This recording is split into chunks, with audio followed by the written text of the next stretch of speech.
So I'd like to take a second to explain colonization in VIBEOLOgy. If you are new to VIBEOLOgy, please click the related video at the bottom here and just get like a quick overview of what the symbols mean and what I'm talking about.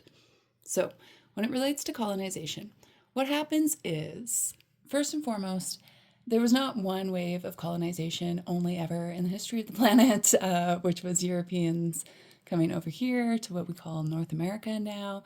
Actually, what happened is there's just constantly waves and constantly waves.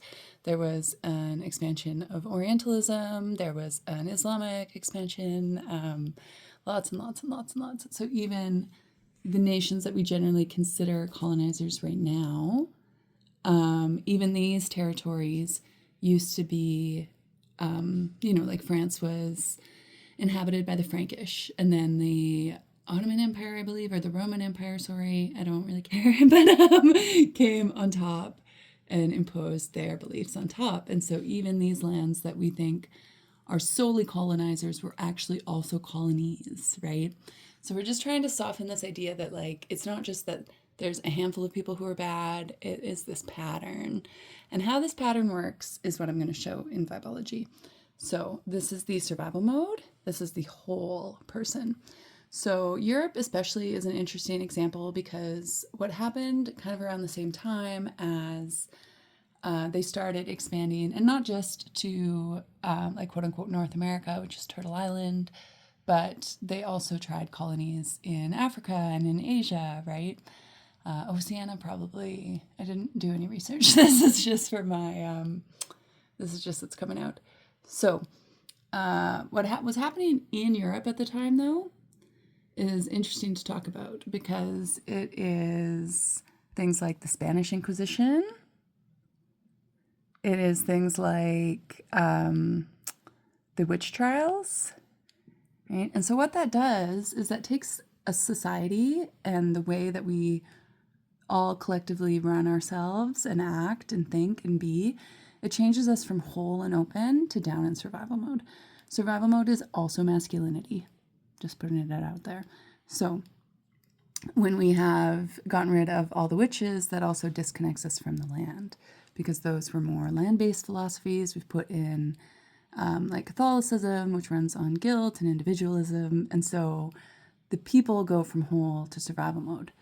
The land goes from great and sparkly to more and more damaged because we'll get to that in a second, actually. So what happens is the people need, like, the thing about survival mode is it's like in hockey pulling the goalie. Like, it's a move that you make that is not a long-term move, but it is a short-term way to boost things. So something like industrialization, which was also probably happening in Europe at the same time, that increased the capacity to profit or create profits for the economy. That created this boost. But the expense was people's health and well-being, right? So we became less healthy people to build a stronger economy, but that destroyed the world. So this system of economy, it required more sparkliness, which was not available in Europe.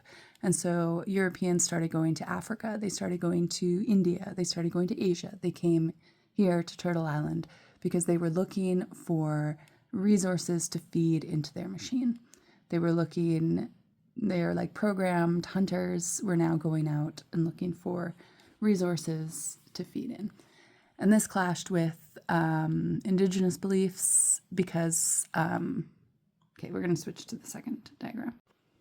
So we're doing lazy cutouts. You can see there's the shutdown people in Europe, and they're going around the world looking for stuff to bring back to the machine and feed it in here. And also colonies where they can hopefully impose their values, right? So they come over here to Turtle Island because it is this rich, gorgeous place with tons of natural beauty and medicines and foods, and it's just this beautiful environment with beautiful people there, right? Because beautiful people make a beautiful environment.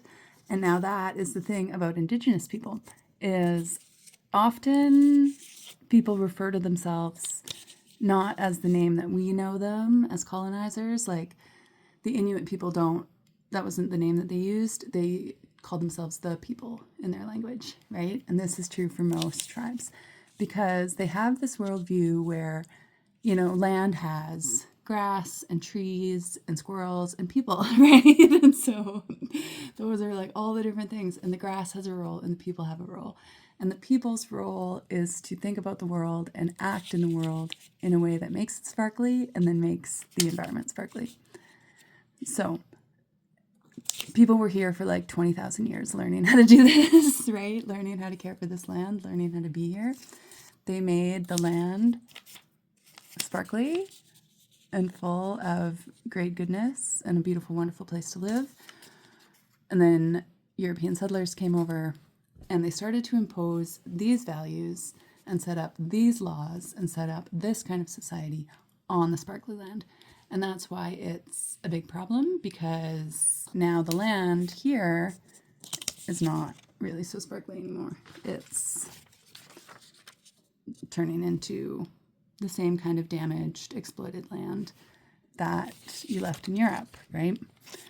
So that is why we talk about decolonizing, because we want to go back to the values that work with the land and being the kind of people that are healthy on the land and participate in like a web of life ecosystem in a beautiful, wonderful way. And we don't want to be just, you know, traveling all over, taking things and destroying everything.